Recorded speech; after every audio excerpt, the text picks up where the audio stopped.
author, he's decided to write a book about the village.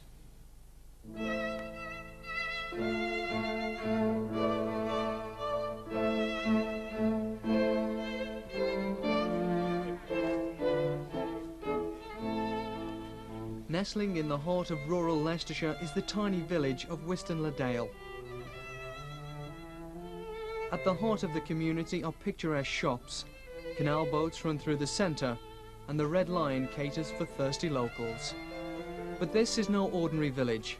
If you hadn't already guessed, the buildings are 1/18th normal size and are no more than a few feet high. It was an idea of Ken Simpson's, the chap who runs the place, runs it.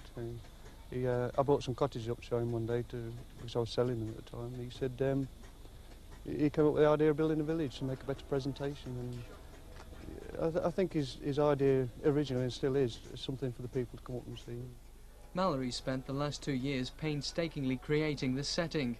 It cost £15,000 to build and can be found in a garden centre in the real-life village of Wistow, near Great Glen in Leicestershire. We started off with a castle, a derelict castle, where a small village had started on the ruins of it, and from there we've sort of frayed out into Victorian housing and church, and from there it grows. The buildings are made out of moulded concrete and covered with special paint to withstand the tough weather. The village now spans 60 feet by 40 feet. It encouraged one local author to write a children's novel about imaginary characters. The basic storyline is about a carpenter and joiner who leaves his home on the outskirts of Leicester, and is planning to walk to London to find work.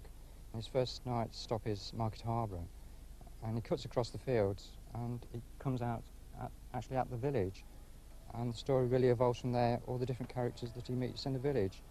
Mallory Hassel plans to extend his creation and is currently crafting new villages. One thing's for sure, with no planning regulations to worry about, he can continue building to his heart's content.